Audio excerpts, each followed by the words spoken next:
വിശുദ്ധ പത്രോസ്ലീഹ എഴുതിയ ഒന്നാം ലേഖനത്തിൽ നിന്നുള്ള വായന. 1-ാം അധ്യായം. അഭിവാദനങ്ങൾ. യേശുക്രിസ്തുവിൻ്റെ അപ്പസ്തോലനായ പത്രോസ്, പിതാവായ ദൈവത്താൽ തിരഞ്ഞെടുക്കപ്പെട്ടവരും യേശുക്രിസ്തുവിന് വിധേയരായിരിക്കുന്നതിനും അവൻ്റെ രക്തത്താൽ തളിക്കപ്പെടുന്നതിനും വേണ്ടി മുൻകൂട്ടി നിശ്ചയിക്കപ്പെട്ടവരും ആത്മാവിനാൽ വിശുദ്ധീകരിക്കപ്പെട്ടവരുമായി പോന്തസിലും ഗലാത്തിയായിലും കപ്പദോക്കിയായിലും ഏഷ്യയിലും ബിത്തീനിയായിലും പ്രവാസികളായി ചിതറിപ്പാർക്കുന്നവർക്ക് എഴുതുന്നത്: നിങ്ങൾക്ക് കൃപയും സമാധാനവും സമൃദ്ധമായി ഉണ്ടാകട്ടെ. സജീവമായ പ്രത്യാശ. നമ്മുടെ കർത്താവായ യേശുക്രിസ്തുവിൻ്റെ പിതാവായ ദൈവം വാഴ്ത്തപ്പെട്ടവനാകട്ടെ. അവിടുന്ന് തൻ്റെ കാരുണ്യാതിരേകത്താൽ യേശുക്രിസ്തുവിൻ്റെ മരിച്ചവരിൽ നിന്നുള്ള ഉത്ഥാനം വഴി സജീവമായ പ്രത്യാശയിലേക്കും നിങ്ങൾക്കായി സ്വർഗത്തിൽ കാത്തു സൂക്ഷിക്കപ്പെടുന്ന അക്ഷയവും കളങ്കരഹിതവും ഒളിമങ്ങാത്തതുമായ അവകാശത്തിലേക്കും നമ്മെ വീണ്ടും ജനിപ്പിച്ചിരിക്കുന്നു. അവസാന കാലത്ത് വെളിപ്പെടുത്താനായി തയ്യാറാക്കിയിരിക്കുന്ന രക്ഷയ്ക്കു വേണ്ടി ദൈവശക്തിയാൽ വിശ്വാസം വഴി നിങ്ങൾ കാത്തു സൂക്ഷിക്കപ്പെടുന്നു. അല്പകാലത്തേക്ക് വിവിധ പരീക്ഷകൾ നിമിത്തം നിങ്ങൾക്ക് വ്യസനിക്കേണ്ടി വന്നാലും അതിൽ ആനന്ദിക്കുവിൻ. കാരണം അഗ്നിശോധനയെ അതിജീവിക്കുന്ന നശ്വരമായ സ്വർണത്തേക്കാൾ വിലയേറിയതായിരിക്കും പരീക്ഷകളെ അതിജീവിക്കുന്ന നിങ്ങളുടെ വിശ്വാസം. അത് യേശുക്രിസ്തുവിൻ്റെ പ്രത്യാഗമനത്തിൽ സ്തുതിക്കും മഹത്വത്തിനും ബഹുമാനത്തിനും ഹേതുവായിരിക്കും. അവനെ നിങ്ങൾ കണ്ടിട്ടില്ലെങ്കിലും സ്നേഹിക്കുന്നു, ഇപ്പോൾ കാണുന്നില്ലെങ്കിലും അവനിൽ വിശ്വസിച്ചുകൊണ്ട് അവാച്യവും മഹത്വപൂർണവുമായ സന്തോഷത്തിൽ നിങ്ങൾ മുഴുകുന്നു. അങ്ങനെ വിശ്വാസത്തിൻ്റെ ഫലമായി ആത്മാവിൻ്റെ രക്ഷ നിങ്ങൾ പ്രാപിക്കുകയും ചെയ്യുന്നു. നിങ്ങൾക്ക് ലഭിക്കാനിരിക്കുന്ന കൃപയെപ്പറ്റി മുൻകൂട്ടി അറിയിച്ച പ്രവാചകന്മാർ ഈ രക്ഷയെക്കുറിച്ച് ആരായുകയും അന്വേഷിക്കുകയും ചെയ്തു. ക്രിസ്തു സഹിക്കേണ്ടിയിരുന്ന പീഡകളെക്കുറിച്ചും അനന്തരമഹത്വത്തെക്കുറിച്ചും അവരിലുണ്ടായിരുന്ന ക്രിസ്തുവിൻ്റെ ആത്മാവ് മുൻകൂട്ടി പ്രവചിച്ചു. അവരാകട്ടെ അത് എപ്പോഴെന്നും എങ്ങനെയെന്നും ആരായുകയും ചെയ്തു. അവർ തങ്ങളെ തന്നെയല്ല നിങ്ങളെയാണ് ശുശ്രൂഷിക്കുന്നതെന്ന് അവർക്ക് വെളിപ്പെട്ടിരുന്നു. സ്വർഗത്തിൽ നിന്ന് അയക്കപ്പെട്ട പരിശുദ്ധാത്മാവ് വഴി സുവിശേഷ പ്രസംഗകർ ഇക്കാര്യങ്ങൾ നിങ്ങളെ അറിയിച്ചിട്ടുണ്ടല്ലോ. ഇവയിലേക്ക് എത്തി നോക്കാൻ ദൈവദൂതന്മാർ പോലും കൊതിക്കുന്നു. വിശുദ്ധരായിരിക്കുവിൻ. ആകയാൽ നിങ്ങൾ മാനസികമായി ഒരുങ്ങി സമചിത്തതയുള്ളവരായിരിക്കുവിൻ. യേശുക്രിസ്തുവിൻ്റെ പ്രത്യാഗമനത്തിൽ നിങ്ങൾക്ക് ലഭിക്കാനിരിക്കുന്ന കൃപയിൽ പ്രത്യാശ അർപ്പിക്കുകയും ചെയ്യുവിൻ. മുൻകാലത്ത് നിങ്ങൾക്കുണ്ടായിരുന്ന അജ്ഞതയുടെ വ്യാമോഹങ്ങൾക്ക് അനുസരണയുള്ള മക്കളെന്ന നിലയിൽ നിങ്ങൾ വിധേയരാകാതിരിക്കുവിൻ. മറിച്ച് നിങ്ങളെ വിളിച്ചവൻ പരിശുദ്ധനായിരിക്കുന്നത് പോലെ എല്ലാ പ്രവൃത്തികളിലും നിങ്ങളും പരിശുദ്ധരായിരിക്കുവിൻ. ഇങ്ങനെ എഴുതപ്പെട്ടിരിക്കുന്നു: ഞാൻ പരിശുദ്ധനായിരിക്കുന്നത് കൊണ്ട് നിങ്ങളും പരിശുദ്ധരായിരിക്കുവിൻ. ഓരോരുത്തനെയും പ്രവൃത്തികൾക്കനുസരിച്ച് നിഷ്പക്ഷമായി വിധിക്കുന്നവനെയാണ് നിങ്ങൾ പിതാവെന്ന് വിളിക്കുന്നതെങ്കിൽ നിങ്ങളുടെ ഈ പ്രവാസകാലത്ത് ഭയത്തോടെ ജീവിക്കുവിൻ. പിതാക്കന്മാരിൽ നിന്ന് നിങ്ങൾക്ക് ലഭിച്ച വ്യർത്ഥമായ ജീവിത രീതിയിൽ നിന്ന് നിങ്ങൾ വീണ്ടെടുക്കപ്പെട്ടത് നശ്വരമായ വെള്ളിയോ സ്വർണമോ കൊണ്ടല്ല എന്ന് നിങ്ങൾ അറിയുന്നുവല്ലോ.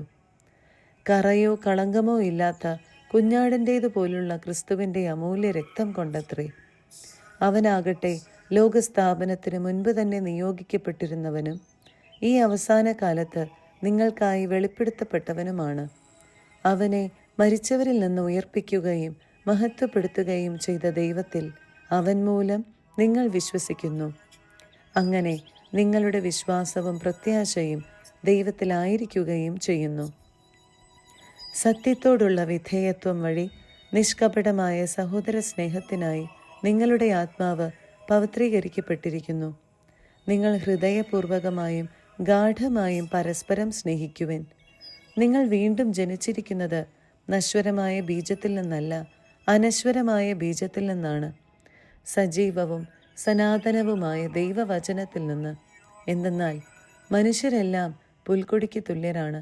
അവരുടെ മഹിമ പുല്ലിൻ്റെ പൂവിന് തുല്യവും.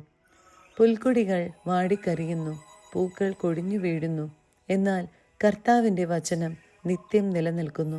ആ വചനം തന്നെയാണ് നിങ്ങളോട് പ്രസംഗിക്കപ്പെട്ട സുവിശേഷം. 2-ാം അധ്യായം. രാജകീയ പൗരോഹിത്യം. നിങ്ങൾ എല്ലാ തിന്മയും വഞ്ചനയും കാപട്യവും അസൂയയും അപവാദവും ഉപേക്ഷിക്കുവിൻ. രക്ഷയിലേക്ക് വളർന്നു വരേണ്ടതിന് നിങ്ങൾ പരിശുദ്ധവും ആത്മീയവുമായ പാലിനു വേണ്ടി ഇളം പൈതങ്ങളെപ്പോലെ ദാഹിക്കുവിൻ. കർത്താവ് നല്ലവനാണെന്ന് നിങ്ങൾ അനുഭവിച്ചറിഞ്ഞിട്ടുണ്ടല്ലോ. അതിനാൽ സജീവശിലയായ അവനെ നമുക്ക് സമീപിക്കാം. മനുഷ്യർ തിരസ്കരിച്ചതും ദൈവം തിരഞ്ഞെടുത്തതുമായ അമൂല്യ ശിലയാണ് അവൻ. നിങ്ങൾ സജീവ ശിലകൾ കൊണ്ടുള്ള ഒരു ആത്മീയ ഭവനമായി പടുത്തുയർത്തപ്പെടട്ടെ. യേശുക്രിസ്തു വഴി ദൈവത്തിന് സ്വീകാര്യമായ ബലികൾ അർപ്പിക്കുന്നതിന് വിശുദ്ധമായ ഒരു പുരോഹിത ജനമാവുകയും ചെയ്യട്ടെ. ഇപ്രകാരം എഴുതപ്പെട്ടിരിക്കുന്നു: ഇതാ, സിയോനിൽ ഞാനൊരു കല്ല് സ്ഥാപിക്കുന്നു, തിരഞ്ഞെടുക്കപ്പെട്ടതും അമൂല്യവുമായ മൂലക്കല്ല്. അതിൽ വിശ്വസിക്കുന്നവൻ ഒരിക്കലും ലജ്ജിക്കുകയില്ല. വിശ്വസിക്കുന്ന നിങ്ങൾക്ക് അത് അഭിമാനമാണ്. വിശ്വസിക്കാത്തവർക്ക് പണിക്കാരുപേക്ഷിച്ച് കളഞ്ഞ കല്ല് മൂലക്കല്ലായി തീർന്നിരിക്കുന്നു. അത് അവർക്ക് തട്ടി വീഴ്ത്തുന്ന കല്ലും ഇടർച്ചയ്ക്കുള്ള പാറയുമായിരിക്കും. എന്തെന്നാൽ വചനത്തെ ധിക്കരിക്കുന്ന അവർ വിധിക്കപ്പെട്ടിരിക്കുന്നത് പോലെ തട്ടി വീഴുന്നു. എന്നാൽ നിങ്ങൾ തിരഞ്ഞെടുക്കപ്പെട്ട വംശവും രാജകീയ പുരോഹിത ഗണവും വിശുദ്ധ ജനതയും ദൈവത്തിൻ്റെ സ്വന്തം ജനവുമാണ്. അതിനാൽ അന്ധകാരത്തിൽ നിന്ന് തൻ്റെ അത്ഭുതകരമായ പ്രകാശത്തിലേക്ക് നിങ്ങളെ വിളിച്ചവൻ്റെ നന്മകൾ പ്രകീർത്തിക്കണം. മുൻപ് നിങ്ങൾ ഒരു ജനമായിരുന്നില്ല, ഇപ്പോൾ നിങ്ങൾ ദൈവത്തിൻ്റെ ജനമായിരിക്കുന്നു. മുൻപ് നിങ്ങൾക്ക് കരുണ ലഭിച്ചിരുന്നില്ല, ഇപ്പോൾ കരുണ ലഭിച്ചിരിക്കുന്നു. വിജാതീയരോടുള്ള കടമ. പ്രിയപ്പെട്ടവരെ, നിങ്ങളുടെ ആത്മാവിനെതിരായി പോരാടിക്കൊണ്ടിരിക്കുന്ന ശാരീരിക പ്രവണതകളിൽ നിന്ന് പരദേശികളും വിപ്രവാസികളും എന്ന നിലയിൽ ഒഴിഞ്ഞു നിൽക്കാൻ നിങ്ങളോട് ഞാൻ അപേക്ഷിക്കുന്നു. വിജാതീയരുടെ ഇടയിലുള്ള നിങ്ങളുടെ പെരുമാറ്റം നന്നായിരിക്കട്ടെ. നിങ്ങൾ ദുഷ്കർമ്മികളാണെന്ന് നിങ്ങൾക്കെതിരായി പറയുന്നവർ നിങ്ങളുടെ നല്ല പ്രവൃത്തികൾ കണ്ട് പ്രത്യാഗമന ദിവസം ദൈവത്തെ സ്തുതിക്കട്ടെ. അധികാരികളോടുള്ള കടമ. ഉന്നത അധികാരിയായ രാജാവോ ദുഷ്കർമ്മികളെ ശിക്ഷിക്കാനും സൽക്കർമ്മികളെ പ്രശംസിക്കാനുമായി രാജാവിനാൽ അയക്കപ്പെടുന്ന പ്രാദേശിക അധികാരികളോ ആരായിരുന്നാലും നിങ്ങൾ കർത്താവിനെ പ്രതി എല്ലാ മാനുഷിക അധികാരങ്ങൾക്കും വിധേയരായിരിക്കുവിൻ. നന്മ പ്രവർത്തിച്ചുകൊണ്ട് നിങ്ങൾ മൂഢരായ മനുഷ്യരുടെ അജ്ഞതയെ നിശബ്ദമാക്കണം എന്നതാണ് ദൈവഹിതം. നിങ്ങൾ സ്വതന്ത്രരായി ജീവിക്കുവിൻ. എന്നാൽ സ്വാതന്ത്ര്യം തിന്മയുടെ ആവരണമാക്കരുത്, മറിച്ച് ദൈവത്തിൻ്റെ ദാസരെ പോലെ ജീവിക്കുവിൻ. എല്ലാ മനുഷ്യരെയും ബഹുമാനിക്കുവിൻ. നമ്മുടെ സഹോദരരെ സ്നേഹിക്കുവിൻ. ദൈവത്തെ ഭയപ്പെടുവിൻ. രാജാവിനെ ബഹുമാനിക്കുവിൻ. യജമാനന്മാരോടുള്ള കടമ. ഭൃത്യന്മാരെ, നിങ്ങളുടെ യജമാനന്മാർ നല്ലവരോ ശാന്തരോ ദുഷ്ടരോ ആരായിരുന്നാലും എല്ലാ ആദരവോടും കൂടെ അവർക്ക് വിധേയരായിരിക്കുവിൻ. അന്യായമായി പീഡിപ്പിക്കപ്പെടുമ്പോൾ ദൈവചിന്തയോടെ വേദനകൾ ക്ഷമാപൂർവം സഹിച്ചാൽ അത് അനുഗ്രഹ കാരണമാകും. തെറ്റു ചെയ്തിട്ട് അടിക്കപ്പെടുമ്പോൾ ക്ഷമയോടെ സഹിച്ചാൽ നിങ്ങൾക്ക് എന്ത് മഹത്വമാണുള്ളത്? നിങ്ങൾ നന്മ ചെയ്തിട്ട് പീഡകൾ സഹിക്കേണ്ടി വന്നാൽ അത് ദൈവസന്നിധിയിൽ പ്രീതികരമാണ്. ഇതിനായിട്ടാണ് നിങ്ങൾ വിളിക്കപ്പെട്ടിരിക്കുന്നത്. എന്തെന്നാൽ ക്രിസ്തു നിങ്ങൾക്ക് വേണ്ടി സഹിക്കുകയും നിങ്ങൾ അനുകരിക്കുന്നതിനു വേണ്ടി നിങ്ങൾക്ക് മാതൃക നൽകുകയും ചെയ്തിരിക്കുന്നു. അവൻ പാപം ചെയ്തിട്ടില്ല, അവൻ്റെ അധരത്തിൽ വഞ്ചന കാണപ്പെട്ടുമില്ല. നിന്ദിക്കപ്പെട്ടപ്പോൾ അവൻ പകരം നിന്ദിച്ചില്ല, പീഡനമേറ്റപ്പോൾ അവൻ ഭീഷണിപ്പെടുത്തിയില്ല. പിന്നെയോ നീതിയോടെ വിധിക്കുന്നവന് തന്നെ തന്നെ ഭരമേൽപ്പിക്കുകയാണ് ചെയ്തത്. നമ്മുടെ പാപങ്ങൾ സ്വന്തം ശരീരത്തിൽ വഹിച്ചുകൊണ്ട് അവൻ കുരിശിലേറി. അത് നാം പാപത്തിന് മരിച്ച് നീതിക്കായി ജീവിക്കേണ്ടതിനാണ്. അവൻ്റെ മുറിവിനാൽ നിങ്ങൾ സൗഖ്യമുള്ളവരാക്കപ്പെട്ടിരിക്കുന്നു. അലഞ്ഞു നടക്കുന്ന ആടുകളെ പോലെ ആയിരുന്നു നിങ്ങൾ.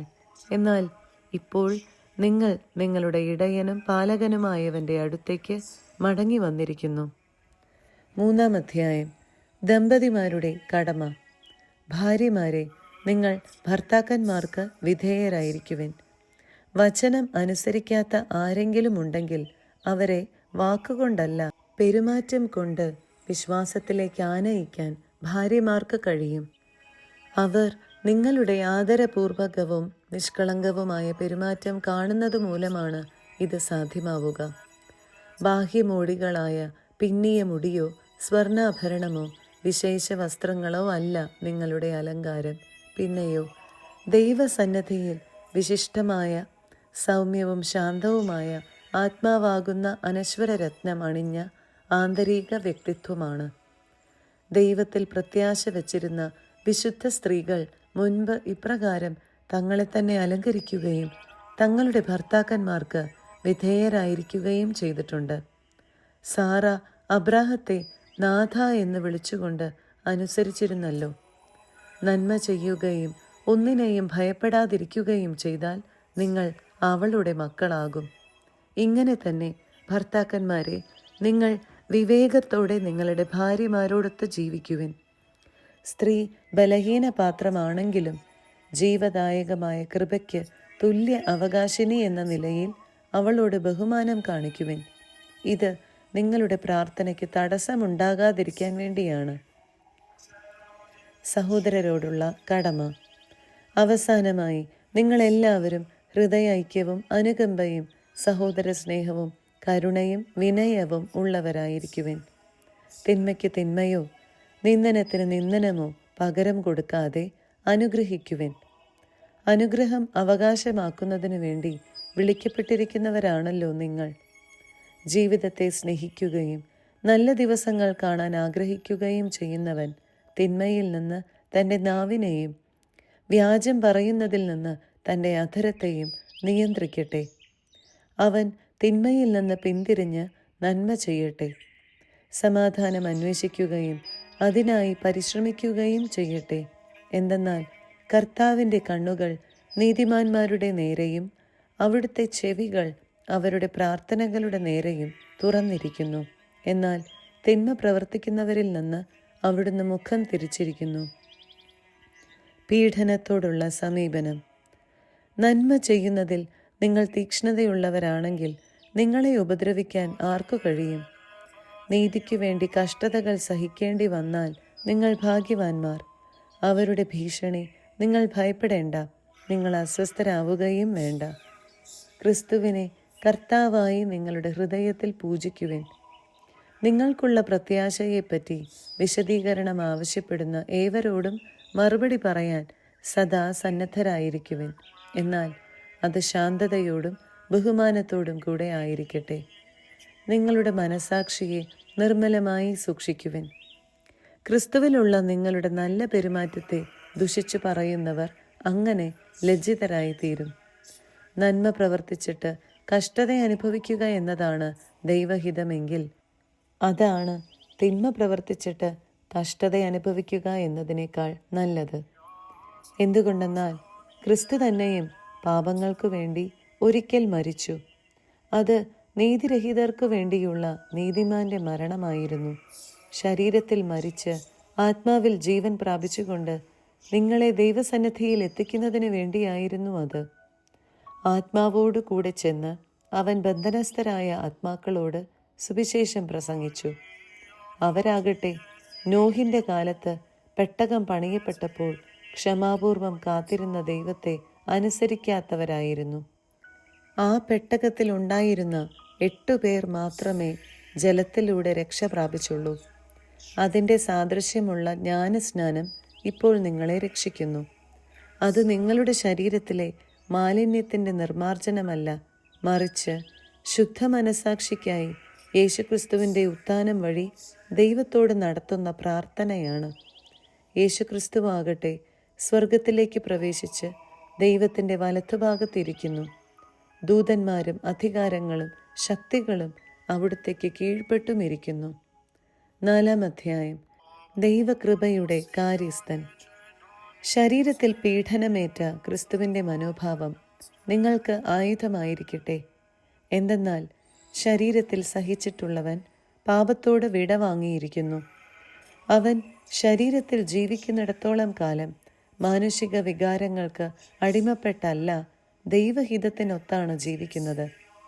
വിജാതീയർ ചെയ്യാൻ ഇഷ്ടപ്പെടുന്നതുപോലെ അഴിഞ്ഞാട്ടത്തിലും ജഡമോഹത്തിലും മദ്യപാനത്തിലും മദിരോത്സവത്തിലും നിഷിദ്ധമായ വിഗ്രഹാരാധനയിലും മുഴുകി നിങ്ങൾ മുൻപ് വളരെ കാലം ചെലവഴിച്ചു. അവരുടെ ദുർവൃത്തികളിൽ ഇപ്പോൾ നിങ്ങൾ പങ്കുചേരാത്തതുകൊണ്ട് അവർ വിസ്മയിക്കുകയും നിങ്ങളെ ദുഷിക്കുകയും ചെയ്യുന്നു. എന്നാൽ ജീവിക്കുന്നവരെയും മരിച്ചവരെയും വിധിക്കാനിരിക്കുന്നവൻ്റെ മുൻപിൽ അവർ കണക്ക് കൊടുക്കേണ്ടി വരും. എന്തെന്നാൽ ശരീരത്തിൽ മനുഷ്യരെ പോലെ വിധിക്കപ്പെട്ടെങ്കിലും ആത്മാവിൽ ദൈവത്തെപ്പോലെ ജീവിക്കുന്നതിന് വേണ്ടിയാണ് മരിച്ചവരോട് പോലും സുവിശേഷം പ്രസംഗിക്കപ്പെട്ടത്. സകലത്തിൻ്റെയും അവസാനം സമീപിച്ചിരിക്കുന്നു. ആകയാൽ നിങ്ങൾ സമചിത്തരും പ്രാർത്ഥനയിൽ ജാഗരൂകരുമായിരിക്കുവിൻ. സർവോപരി നിങ്ങൾക്ക് ഗാഢമായ പരസ്പര സ്നേഹമുണ്ടായിരിക്കട്ടെ. കാരണം സ്നേഹം നിരവധി പാപങ്ങളെ മറയ്ക്കുന്നു. പിറുപിറുപ്പ് കൂടാതെ നിങ്ങൾ പരസ്പരം ആതിഥ്യ മര്യാദ പാലിക്കുവിൻ. ഓരോരുത്തനും തനിക്ക് കിട്ടിയ ദാനത്തെ ദൈവത്തിൻ്റെ വിവിധ ദാനങ്ങളുടെ ഉത്തമനായ കാര്യസ്ഥനെന്ന നിലയിൽ മറ്റെല്ലാവർക്കും വേണ്ടി ഉപയോഗിക്കട്ടെ. പ്രസംഗിക്കുന്നവൻ ദൈവത്തിൻ്റെ അരുളപ്പാട് നൽകുന്നവനെ പോലെ പ്രസംഗിക്കട്ടെ. ശുശ്രൂഷിക്കുന്നവൻ ദൈവത്തിൽ നിന്ന് ലഭിച്ച ശക്തി കൊണ്ട് എന്ന പോലെ ശുശ്രൂഷിക്കട്ടെ. അങ്ങനെ എല്ലാ കാര്യങ്ങളിലും ദൈവം യേശുക്രിസ്തുവിലൂടെ മഹത്വപ്പെടട്ടെ. മഹത്വവും ആധിപത്യവും എന്നും എന്നേക്കും അവനുള്ളതാണ്. ആമേൻ. ക്രിസ്തീയ സഹനം.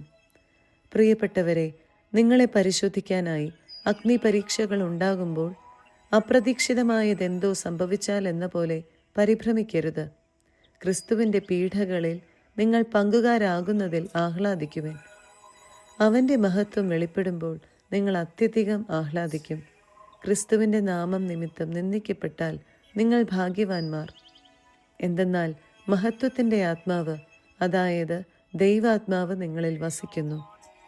നിങ്ങളിൽ ആരും തന്നെ കൊലപാതകിയോ മോഷ്ടാവോ ദുഷ്കർമ്മിയോ പരദ്രോഹിയോ ആയി പീഡ സഹിക്കാൻ ഇടയാകരുത്. ക്രിസ്ത്യാനി എന്ന നിലയിലാണ് ഒരുവൻ പീഡ സഹിക്കുന്നതെങ്കിൽ അതിൽ അവൻ ലജ്ജിക്കാതിരിക്കട്ടെ. പിന്നെയോ ക്രിസ്ത്യാനി എന്ന നാമത്തിൽ അഭിമാനിച്ചുകൊണ്ട് അവൻ ദൈവത്തെ മഹത്വപ്പെടുത്തട്ടെ. എന്തെന്നാൽ വിധിയുടെ സമയം സമാഗതമായിരിക്കുന്നു.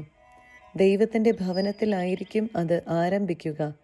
അത് നമ്മിലാണ് ആരംഭിക്കുന്നതെങ്കിൽ ദൈവത്തിൻ്റെ സുവിശേഷം അനുസരിക്കാത്തവരുടെ അവസാനം എന്തായിരിക്കും? നീതിമാൻ കഷ്ടിച്ചു മാത്രം രക്ഷപ്പെടുന്നുവെങ്കിൽ ദുഷ്ടൻ്റെയും പാപിയുടെയും സ്ഥിതി എന്തായിരിക്കും?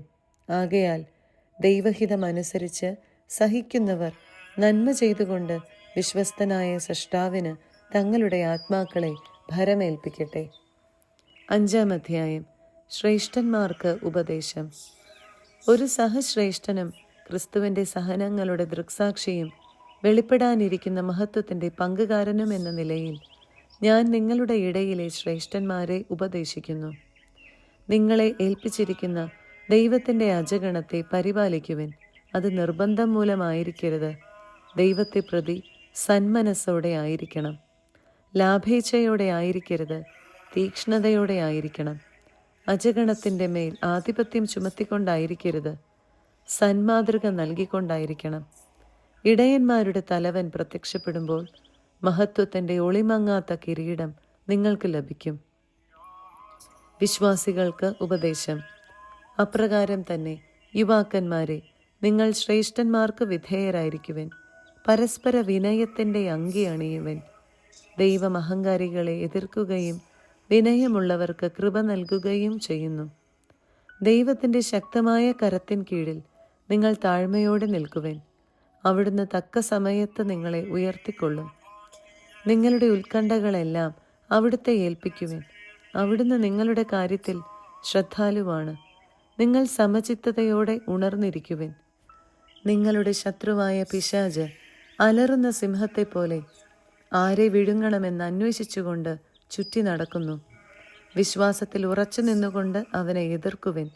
ലോകമെങ്ങുമുള്ള നിങ്ങളുടെ സഹോദരരിൽ നിന്ന് ഇതേ സഹനം തന്നെ ആവശ്യപ്പെട്ടിരിക്കുന്നെന്ന് അറിയുകയും ചെയ്യുവിൻ. തൻ്റെ നിത്യമഹത്വത്തിലേക്ക് ക്രിസ്തുവിൽ നിങ്ങളെ വിളിച്ചിരിക്കുന്ന അനുഗ്രഹദാതാവായ ദൈവം നിങ്ങളെ അല്പകാലത്തെ സഹനത്തിനു ശേഷം പൂർണ്ണരാക്കുകയും സ്ഥിരീകരിക്കുകയും ശക്തരാക്കുകയും ചെയ്യും. ആധിപത്യം എന്നും എന്നേക്കും അവൻ്റേതായിരിക്കട്ടെ. ആമേൻ. നിങ്ങൾ അവലംബിക്കുന്ന ദൈവകൃപ സത്യമായിട്ടുള്ളതാണെന്ന് ഉപദേശിക്കാനും സാക്ഷ്യപ്പെടുത്താനുമായി വിശ്വസ്ത സഹോദരനായി ഞാൻ കണക്കാക്കുന്ന സിൽവാനോസ് വഴി ചുരുക്കത്തിൽ നിങ്ങൾക്ക് ഞാൻ എഴുതിയിരിക്കുന്നു.